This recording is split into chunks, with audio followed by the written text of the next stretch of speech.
Welcome to the J-Spot, the place where we stimulate the most sensitive area of your brain. That is definitely the goal. And for today's deep dive, we are actually traveling back exactly 70 years. That's right. It's February 2026. But I want you to, close your eyes and picture February of 1956. We're in Tuscaloosa, the University of Alabama, and the air is it's not just tense, it's suffocating. Mm-hmm. Now, visualize a single black woman. She's 26. She's clutching her books, and she's just trying to get from a car to a classroom.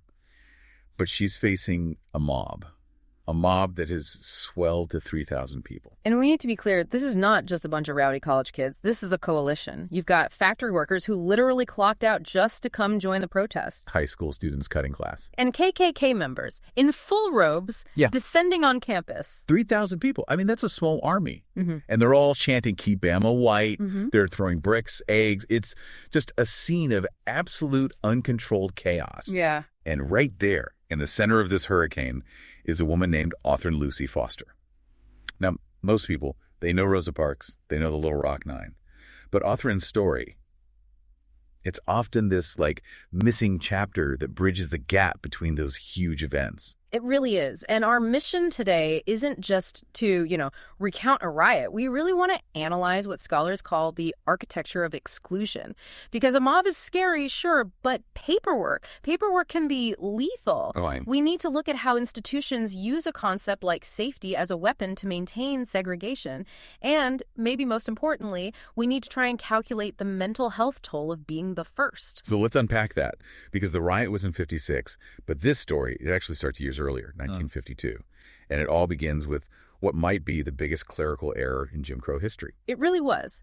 In 1952, Autherine Lucy and her friend, a woman named Polly Myers, both graduates of Miles College and HBCU, they decide to apply for graduate studies at the University of Alabama. So they get in. They're accepted. How? I mean, this is Alabama in the early 50s. How does the registrar not immediately flag this? It just comes down to bureaucratic banality, the application form.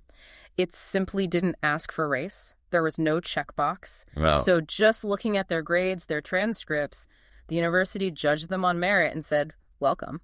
Which is almost funny in a really dark way. Mm-hmm. The system was so confident in its own segregation that it didn't even think it needed to ask, "Are you white?" Exactly. The assumption was that only white people would even apply. It wasn't until they actually showed up to register that the university realized, oh, we've made a massive mistake. And they immediately rescinded the acceptance. Immediately, which of course kicked off a 3-year legal battle. Yeah. And they brought in the heavy artillery. The heavy. Thurgood Marshall and Arthur Shores, the NAACP. And right in the middle of this legal fight, Brown v. Board of Education drops in 1954. Which just changes the entire legal landscape for them. It does. It gives their case the precedent it needed. The Supreme Court eventually affirmed that the university could not deny them admission based on their race. So legally, the university was cornered. But, and this is the first pillar of that architecture of exclusion. When you can't use the law, you start using morals. This part is so devious. They couldn't go after Autherine Lucy. Her record was squeaky clean. So they went after her friend, Polly Myers. They did. The university actually hired private investigators to dig into her life. I mean, think about the resources that takes. To dig up dirt. And they found it. They found out that Polly had been pregnant before she was married. And that was enough to ban her. In 1956, Alabama, absolutely. They framed it as a violation of the moral code, disqualified her on character grounds. I have to be skeptical here. Was it really about morals? I find it very hard to believe that every single white male student there in 1956 was a saint. Of course not. No. This was strategic isolation. Polly Myers, she was the outgoing one, the firebrand activist. Autherine Lucy was quieter, more reserved. So they thought she'd be easier to intimidate. Exactly. The Board of Trustees calculated that if they could just surgically remove the support system, if they could cut Myers out, Lucy would be way too terrified to walk onto that campus alone. They were betting on her fear. See if she would break if she was solitary. Precisely. It's a classic psychological tactic. You isolate the target before you attack. But she doesn't break. She goes anyway. She enrolls on February 3rd, 1956. She calls their bluff, but immediately, even though she is in, she's not really in, is she? No, not at all. This is where you see spatial segregation kick in. She admitted to the classes, but she's denied access to the dorms and the dining halls. So she couldn't even live on campus? No. She had to stay off campus and commute in. The message was crystal clear. You can sit in this chair because the Supreme Court says so, but you cannot sleep here. You can't eat here. You are not one of us. You're a visitor in our house, not a resident. Okay, so let's get to those 3 days. She starts class on a Friday. By Monday, February 6th, the whole situation just explodes. It had been escalating. Friday was tense. Then on Saturday, the KKK burned crosses on the campus quad. By Monday morning, the crowd wasn't just standing around anymore. They were actively hunting for her. The details from the sources are just, they're terrifying. She's being driven between her classes, and the mob is just pelting the car with rocks. At one point, people are literally jumping on the roof of the car. Can you imagine that sound? You're inside this small metal box, you hear thousands of people screaming, and then the thud of bodies hitting the roof right above your head. It was a siege. Mm-hmm. And it wasn't just go home. It was violent. There's one detail that always sticks with me. It wasn't just the men. An elderly woman, somebody's grandmother, was in the crowd screaming, "Kill her, kill her, kill her." That's just, it speaks to how deep the hatred was. This wasn't just youthful rebellion. It was a complete societal rejection of her humanity. Mm-hmm. Lucy eventually had to barricade herself inside an auditorium. She says she was praying for strength because she genuinely believed she was going to die in that room. And the escape. It sounds like something out of a movie. She had to lie on the floor of a police car to get off campus without being seen. Yes, covered up on the floorboards, driven out a back way. It's just a harrowing image. And this brings us to the next part of our discussion, because we have to stop and look at this through a critical lens, specifically mental health. Right. Because usually when we tell these stories, Rosa Parks, MLK, Autherine Lucy, we talk about their bravery. And she was incredibly brave. Yeah. But we treat them like statues, like they're made of marble. We rarely talk about what was happening to her biology. Right. And if we look at something called the Sanders-Phillips model of violence exposure, we can start to understand it. This model says that racism isn't just a social insult. It's a form of violence that actually alters your physiological responses. It creates what's called racism-based traumatic stress. Exactly. Okay, so is that different from PTSD? Or is it a flavor of it? It's very, very similar. Think about the symptoms. Hypervigilance. Surges of stress hormones like cortisol. You can't sleep. Her body was in a constant state of fight or flight. So when you're in an environment where 3,000 people want you dead, your body just never powers down. Never. So even when she gets home, when she's technically safe in her bed, her body is arguably still on that campus. The threat remains in the nervous system. And it wasn't just the mob outside. We have to talk about what happened inside the classroom. This is what you called symbolic violence. Yes. Symbolic violence. That sounds a bit abstract. What does that actually look like when you're just trying to learn geography? It's all the subtle ways a dominant group enforces its worldview without, throwing a brick. When Lucy walked into her class, she was met with just hateful stares. But more than that, white students physically moved their desks away from her. Moving the desk. The professor ignored her completely. It's so petty. It's like high school behavior. Yeah. But in this context, it's devastating. It's not just, I don't like you. It's saying, you are untouchable. You are contaminated. Exactly. It imposes a worldview where she is the other. It's an assault on her dignity. It's psychological warfare designed to make her feel like she doesn't exist. And yet she didn't crumble. She went back on Monday. How does a person withstand that level of concentrated hate and not just break? Well, that is the big question, and there's some research, a study by Francois and some colleagues that looked at this. They suggest that high levels of civic engagement and a strong racial identity, they act as a kind of buffer. A buffer. Okay, explain that in plain English. Think of it like a suit of armor. If you walk into that room as just Autherine and they hate you, it feels like this deeply personal rejection of who you are. It can destroy you. Okay. But if you walk in as a member of the NAACP, as a representative of a larger movement, the hate hits the armor, not the person inside. Ah, I see. So she's not taking the insults personally. She's taking them on behalf of the cause. Yeah, precisely. She viewed her suffering as a necessary sacrifice for a collective struggle. And that shift in perspective from being a victim to being a change agent, it's absolutely crucial for resilience. It gives the trauma meaning. Okay, so she survives the riot. She escapes on the floor of the police car. And then comes the twist that just makes me so angry every time I read it. The university suspends her. Yes. They suspend her. Not the thousands of rioters, not the people throwing bricks.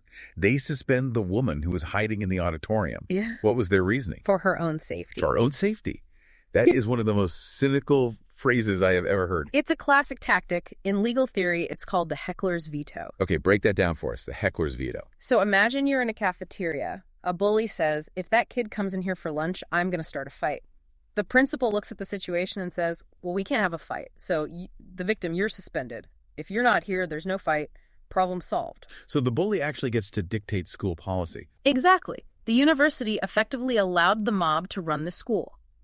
By creating a violent environment, the mob gave the administration the perfect excuse they needed to remove the black student. So the university can wash its hands of it. And say, we aren't segregating, we are just protecting her from these unruly people.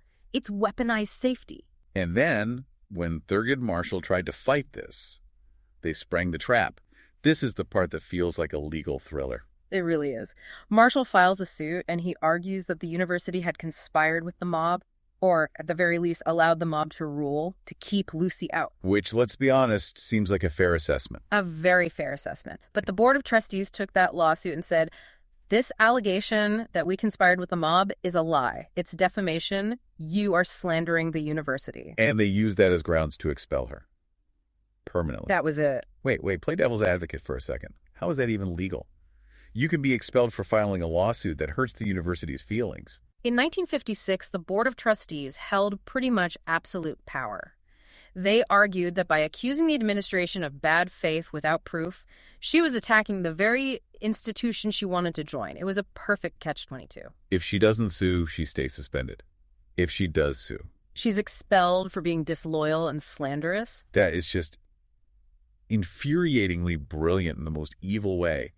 They used the legal system to finish what the mob started. It just shows you that the architecture of exclusion isn't only about bricks and mobs. It's bylaws, it's board meetings, and it's moral codes. It is bureaucratic violence. So she's expelled in 56, and for most history books, the story just kind of pauses there. We skip to 63 and Vivian Malone and James Hood, and we forget Autherine. But her story wasn't over. No, it wasn't. But it took a very long time for justice to circle back. 32 years. That's a lifetime. Her expulsion wasn't officially annulled until 1988. And she went back. That's that resilience we were talking about. In 1989, she enrolls again. And in 1992, she earns her master's in elementary education. And the picture of her walking across the stage, she's not alone. No, she walked with her daughter, Grazia, who was also graduating that day. It's a beautiful moment. It is. It really feels like a movie ending, a full redemption arc. It is, but I want to pause there. As the analyst in the room, I have to ask us to be a little critical of that redemption arc narrative. Why? Everyone loves a redemption arc. Because it lets the institution off the hook way too easily. Her graduation was a huge personal victory, but we have to acknowledge the decades of exclusion. The university honored her later, sure, a clock tower in 2010, an honorary doctorate in 2019, but those symbols don't erase the fact that she was denied her education for half a lifetime. Right. We can't let the happy ending obscure the systemic failure. We can't. And speaking of the university trying to make things right and failing spectacularly at first, we have to talk about what happened in 2022. This was just before she passed away. Yeah. The university decides, okay, we're going to rename the education building to honor her. Which sounds great on paper, Autherine Lucy Hall. That's not what they proposed initially. No. The original proposal was to name it Lucy Graves Hall. Lucy Graves. Unpack the name Graves for us. Who is Bibb Graves? Bibb Graves was a former governor of Alabama, a populist, did some good things for education funding, but he was also a grand cyclops in the Ku Klux Klan. You cannot be serious. They wanted to put the name of the first black student who was chased off campus by a white supremacist mob on the same building right next to the name of a KKK leader. Yes, that was the proposal. How does that even happen? I mean, who in a boardroom in 2022 thinks that's a good idea? It's a misguided attempt at what they probably call balance. You know, we have to honor the new history, but we can't erase the old. But what it does is it creates a false equivalency. Right. It suggests that Autherine Lucy and the KKK are just two equal parts of history that should share the same space. It implies integration and white supremacy are just two valid sides of the same coin. It's insulting. It's like saying, we'll honor you, Miss Lucy, but we still have to hold space for the guy who would have hated your existence. Exactly. And thankfully, the students and faculty in 2022 did not let it slide. They protested, they wrote letters, the faculty senate voted against it, and the trustees backed down. So it's now just Autherine Lucy Hall. Just Autherine Lucy Hall. And she died just days after that ceremony, didn't she? March 2022. She was 92. She was. And her life really proves a vital distinction that we often miss. She proved that legal access, just getting your foot in the door, is not the same as acceptance. The difference between desegregation, which is a legal status, and true integration, which is a social reality. That's it, exactly. You can change a law overnight. The Supreme Court proved that. But the culture takes generations. And constant pressure. It doesn't just evolve on its own. It takes people like Autherine Lucy forcing the door open and then holding it open even when the safety of the institution demands that it be shut. So looking back on all this, the 52 application, the 56 riot, the expulsion, the return, the naming controversy, what does it all mean for us today, 70 years later? I think it reminds us to look for the polite ways exclusion happens today. We don't see mobs of 3,000 people as often, but we see policy loopholes. We see safety used as a reason to shut down discourse. We see symbolic violence in workplaces and in schools. Autherine Lucy basically gave us the blueprint for how institutions fight change, not just with violence, but with bureaucracy. She was the architect of desegregation for Alabama. She took the bricks they threw at her and eventually built a legacy on them. But she paid a very high price. A very high price. Which brings us to our final thought. We often celebrate the firsts. We love those black and white photos of them walking bravely through the doors. But we rarely, if ever, calculate the specific mental health cost paid by the person who had to walk into that room alone. We celebrate the breakthrough, but we ignore the breakdown that the system tried so hard to cause. Something to think about the next time you see a statue or a building name. The J Spot is a J. Breyer Allen production, edited by Linda M. and Gisette Garcia.